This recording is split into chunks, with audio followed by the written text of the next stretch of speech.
and I caught him right there.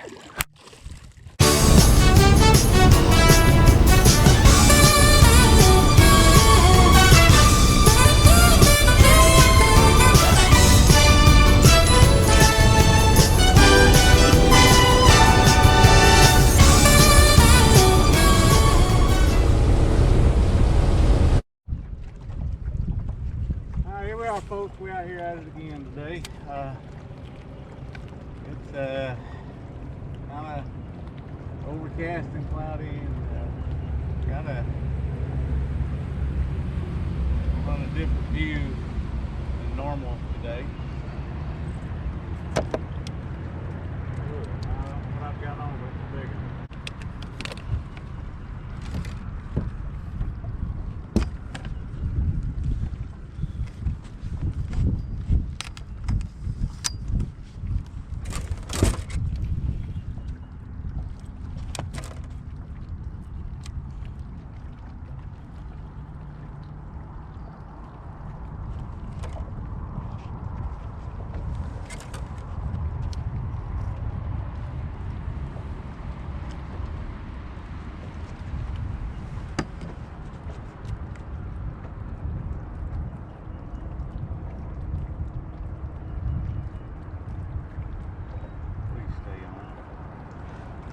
Foul hook gar.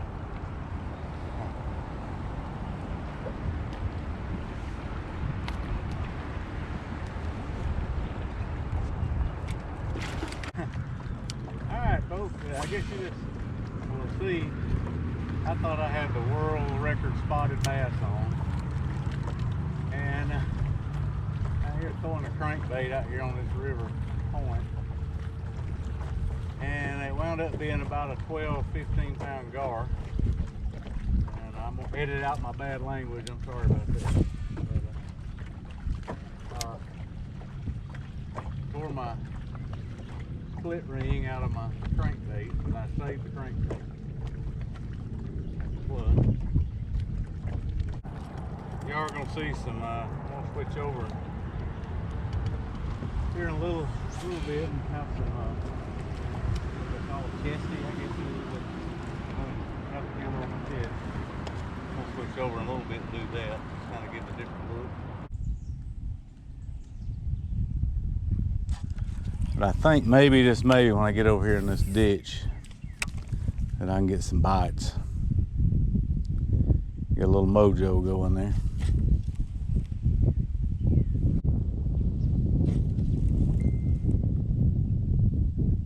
What I was saying there, Eric Hubbard, that guy that's been around there looking at, he's as good a spotted bass fisherman as there is. Yeah, that's what that was.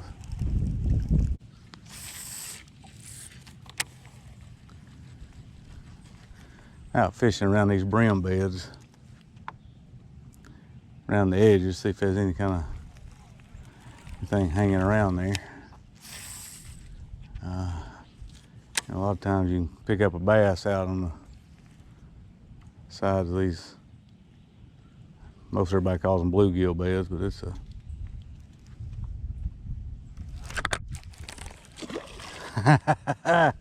yeah, there's one out there, a little bit fella. It may have been that instead of having the limbs problem. But that bass is sitting down on the edge of the bluegill bed, a little bitty guy. Sitting out there waiting on one to make a mistake.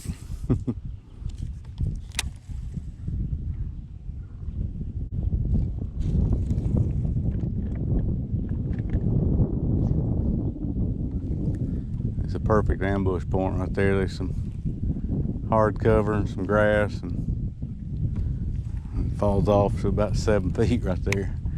Bluegill dawdles out through there. He's had it.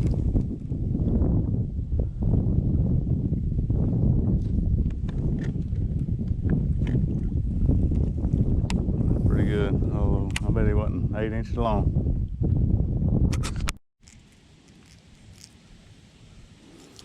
I saw some activity here.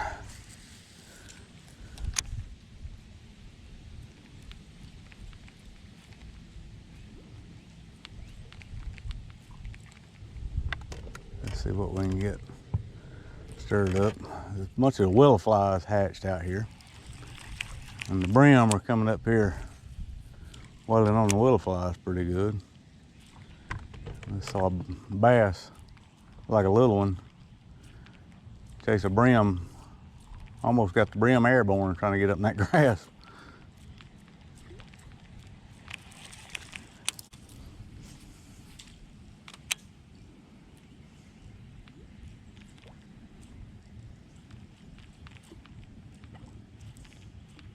Unusual to see that many small fish around bluegill. Usually around here anyway, your bluegill eaters are usually pretty good fish.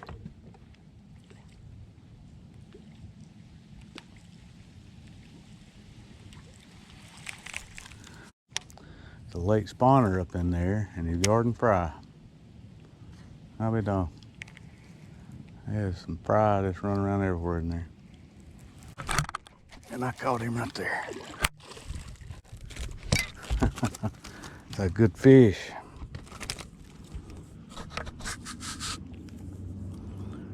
You gave it away there, girl.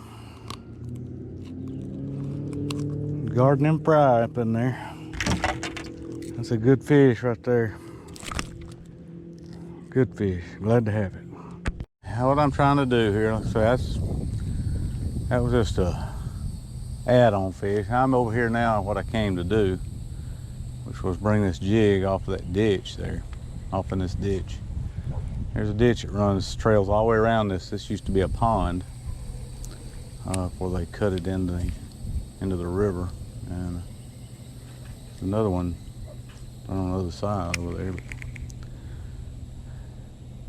I'm just letting that jig come off of that shallow flat.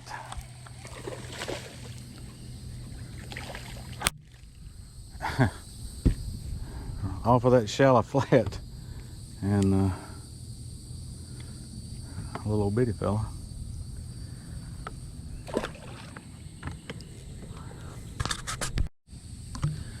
What I was saying there, letting that jig just drift off of that shelf up there into this ditch, and seems to be about the only consistent pattern type thing I can find that's held up for a couple of days anyway.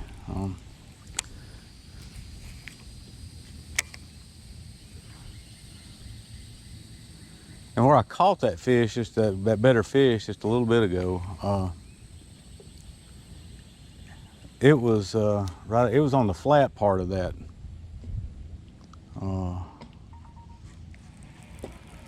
of this setup I'm fishing here.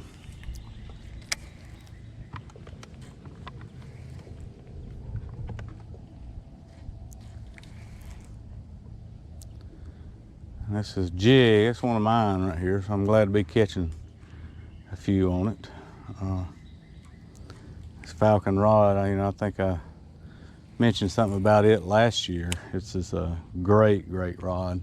It's a heavy action for Falcon, but it's not all that heavy. It's that BuCoo series. If you're looking for just some good rods in a decent price range, I'd highly suggest these things.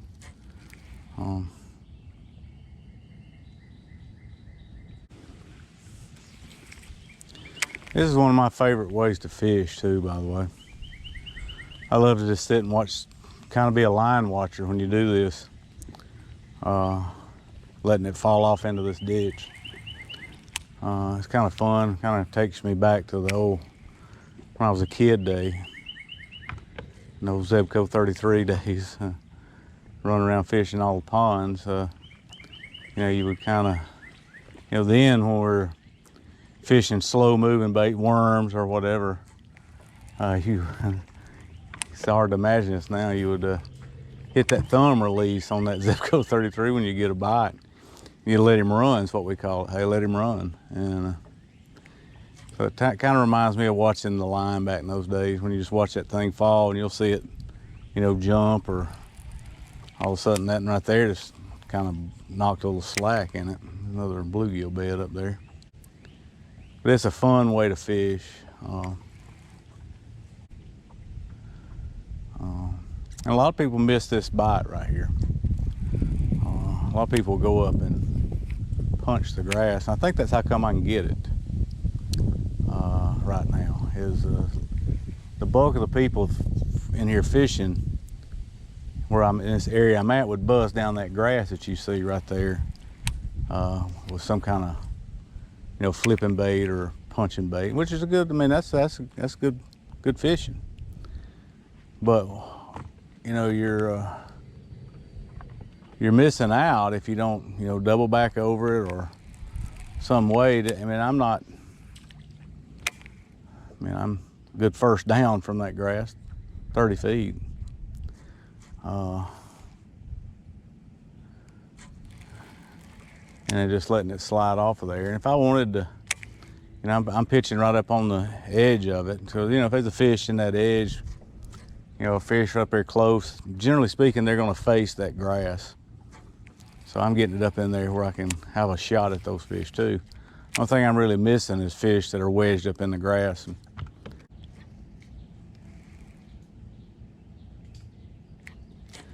And so far so good. I have sit and been patient with these fish, let them bite it. And you know, I talked about in that last video, I mean, you're talking about I'm sitting here with, you know, high-end fluorocarbon. For me, a high-end rod. I mean, obviously there's big, nicer, more sensitive rods out there, but this is plenty of rod for somebody like me. You know, very sensitive rod. Sometimes you can hold now. Yeah, you can feel a bite pretty easily. And sometimes that's good for me, sometimes it's not. And again, that's how come I say it reminds me of those days growing up. You know, those old fiberglass rods we fished with. Zebco 33s and, you know, 6-foot rods, sometimes 5.5-foot rod. I mean, they weren't all that sensitive, and you know, by the time you realize you had a bite, I mean, he had it good.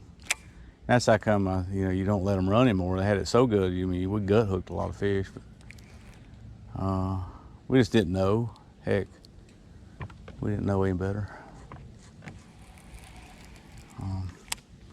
And you didn't have the oomph on your rod. I mean, you set the hook, and you know, most all the rods I grew up fishing in today's time, those glass rods. Never forget, I had a rod that I was tickled to death. It was a Bass Pro rod. It's called a Mean Green Stick. I got it for my birthday one time, and it was a 6-foot green fiberglass rod, pistol grip. And it was a long rod. I mean, like I said, I was coming out of a, you know, 5.5, 5/8 rod. But now, I mean, you can, you know, this is a fast action rod right here. If you set the hook too quick, you'll jerk it right out, because you get so much leverage on the fish.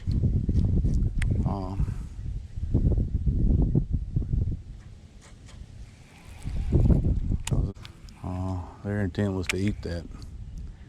I mean, they had it good, and again, it was some of that was me being patient with them. You know, be patient, reel down there, reel till you feel, is what I say to myself. Reel till you feel. And when you feel, then blister him.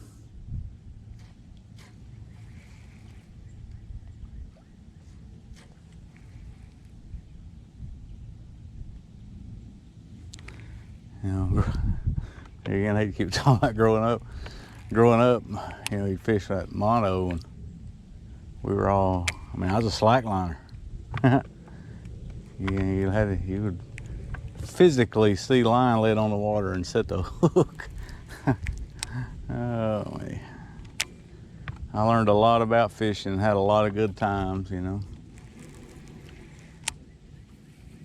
My parents were very good to take us pond hopping, and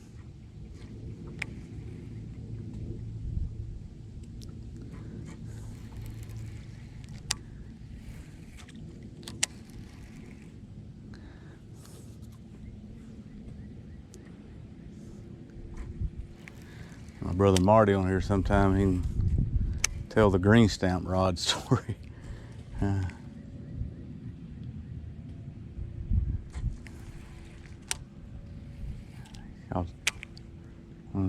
At the time, the biggest fish I'd ever seen landed.